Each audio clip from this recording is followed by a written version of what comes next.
video kali ini, kita akan menyimak perbincangan dengan praktisi mengenai salah satu permasalahan yang terjadi di Indonesia, bahkan di seluruh dunia, yaitu tentang stunting. Untuk lebih jelas memahaminya, mari kita simak perbincangan dengan praktisi. Oke, nah selanjutnya gini, di masyarakat itu sekarang mengenal istilah stunting gitu ya. Nah itu mungkin banyak orang yang belum paham. Kira-kira apa sih stunting pada anak itu dan kenapa bisa terjadi seperti itu?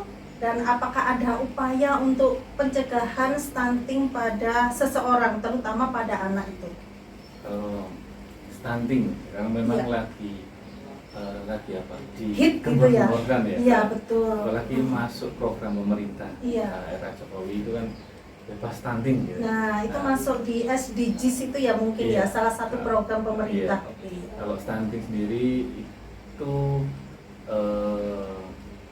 dari jumlah, jadi dia berdasarkan berat badan dan tinggi badannya itu tidak sesuai dengan umurnya. Oke. Itu biasanya ditemukan di saat usia balita. Jadi kenapa kok bisa disebut stunting? Dengan seusia, misalnya seusia 10 bulan, pengennya tinggi badannya segini, berat badannya segini, ini kok kurang, itu masuknya ke arah stunting. Oke. Wah, itu banyak sekali ya sekarang. Mungkin kasusnya terjadi di lingkungan yang mungkin tingkat itu ya pendidikannya kurang gitu, karena mungkin tidak paham gitu ya. Apakah ada kira-kira cara pencegahan gitu untuk mengatasi stunting pada anak ini? Jadi pencegahannya itu dimulai dari sebelum nikah. Jadi Oke, sebelum nikah itu pranikah gitu ya.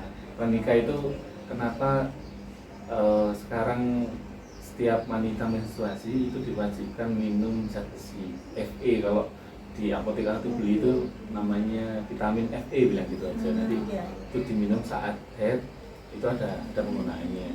Saat haid berapa, sesudah haid itu minumnya gimana, itu ada penjelasannya itu. Jadi disiapkan untuk penjaganya, disiapkan sebelum ibu hamil. Ibu hamil ya. Hamil harapannya nanti supaya nggak ada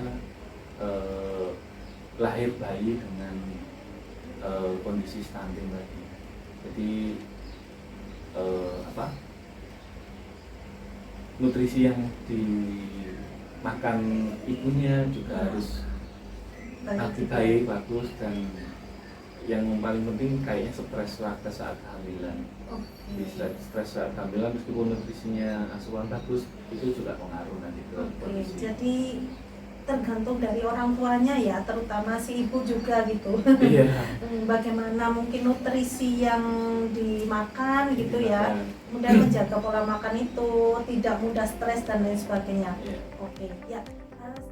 Setelah memperhatikan dan memahami materi mengenai stunting dalam bincang dengan praktisi, mari perdalam lagi pengetahuanmu dengan memperhatikan deskripsi berikut ini.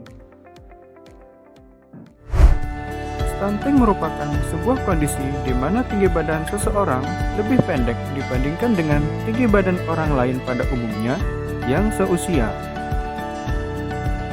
Sustainable Development Goals atau disingkat SDGs dalam bahasa Indonesia dikenal dengan tujuan pembangunan berkelanjutan adalah serangkaian tujuan yang dibuat oleh Perserikatan Bangsa-Bangsa atau PBB sebagai panduan bagi seluruh negara anggota untuk mencapai pembangunan berkelanjutan. Pencegahan stunting dapat dimulai sejak dalam kandungan. Pemberian Fe atau zat besi bagi ibu hamil dapat mencegah terjadinya anemia. Anemia merupakan salah satu masalah kesehatan yang menyebabkan tingginya angka kematian pada ibu hamil di seluruh dunia. Anemia adalah suatu kondisi di mana tubuh mengalami kekurangan kadar sel darah merah sehingga menyebabkan penurunan kemampuan darah membawa oksigen. Anemia dapat menyebabkan terjadinya 5L, yaitu lemah, letih, lesu, lelah, lunglai. Anemia dapat menyebabkan beberapa dampak negatif, yaitu keguguran atau abortus, pendarahan selama kehamilan yang dapat menyebabkan kematian pada ibu, persalinan prematur atau lahir kurang dari 9 bulan, gangguan janin, masalah saat persalinan dan nifas, bayi berat lahir rendah, bayi pendek, dan risiko kematian pada bayi.